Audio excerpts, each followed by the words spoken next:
I think it's a larger conversation about our collective power, a larger conversation about capitalism and why we're in many of the spaces we're in as a country because of all of these big corporations that have exploited people, small businesses.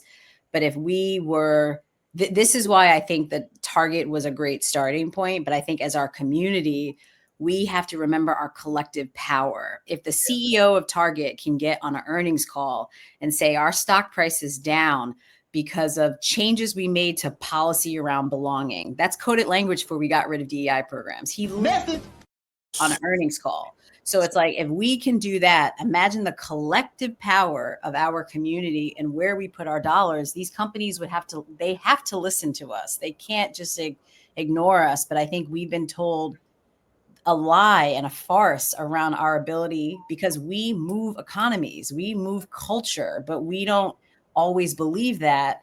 And we have to get back to that, which is why I'm glad that people are starting to wake up again to what is going on around us. And that a lot of this stuff is just made up rhetoric that they put in our heads, but it's like, we are the chosen ones around. Okay, now let me tie this thing all the way back around, and Cuzzo going to jump right in because I know he is.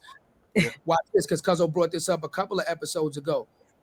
When these organizations now know they fucked up, and they reach out to our mentors, our leaders. Here, see, he already knows. See, he already know where I'm going. See, now when they reach out to our so-called leaders, our mentors, the ones that are in these positions of power, and the leaders do not do the right thing. They're not the right leaders. I know you're talking about. Yeah, okay, so you know what I'm going to jump in because you know what I'm saying. I said it about 8 episodes ago. I said it. Yes, he did. What did you say, Jared? They're not the right people. They're not the right people. Why are you going to them? And what's the conversation? If you're going to do something like that, keep it real and live stream that thing. Yeah. Live stream that thing so we can be, as a community, there. If it's a behind the door, back door meeting, I don't know how that funneled money into your organization, how it folds your bottom line, how it helped you, and now you're gonna come on camera on Channel 7 News and say, "Hey, the Target is all right with me." I'm not with it. It's still not right with me, fam. I don't know you. Who are you? I'm with you, Jared, because there are a couple of things I think, and we're talking about Target, so we're gonna go all the way. A couple of things I think they missed. Okay, and again, it felt very co-opted because there were certain figures, and again, I'm like Reverend Al Sharpton, all these. Some of these people, we thank you for your service, but we're actually in a new wave of leadership and new wave of voices and conversations.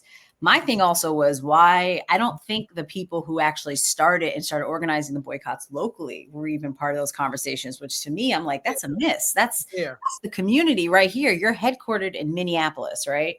But I think we're seeing this on all levels. We're seeing this in corporations.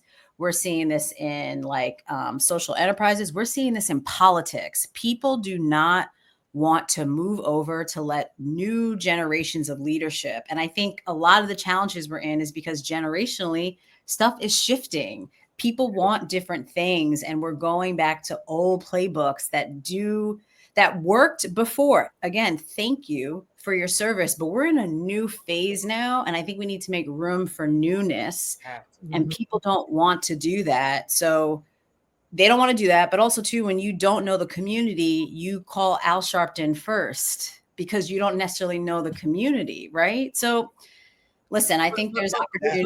That's why this is needed. Yeah. This is why this is needed, sis. That's why. See, I told you because I was going to jump on it because that's why I alley-ooped it because I knew. We outside. We do it already. Y'all see us outside. Y'all see our friends. Y'all see us outside. We everywhere. We know. Not only that. Let's do this, Cuzzo. Let's talk about. Let's do this. You are a billion with a B dollar brand. Cut the bullshit. Right? Exactly. How about this? Where's the transparency? None. You fucked up. If you fucked up and you know you fucked up, you fucked up. Now you want to make it right, like you said, like Cuzzo said, the people that started this movement, you invite them to the table. How about you have a town hall? How about you invite several leaders from several different areas to the table and have a town hall and get a collective understanding of what the people want? Yes, right? We have nation problems and we have local problems. There we go. See? Regional problems. Right? Regional problems. Everybody around to say what's going on and how you affect our community. Right. Yeah, that's real. Right. You see? So when you like Cuzzo just said, so when you want us to believe that you are sincere in this change or this apology or whatever, blah, blah, blah, but we know nothing of the conversation you had. We know nothing of the deal that was made. No. We know nothing other than, oh, now one of our public figures comes forth and say, hey man, we should forgive and forget. Nah, that's the Coon show. That's the Dope and Pony show.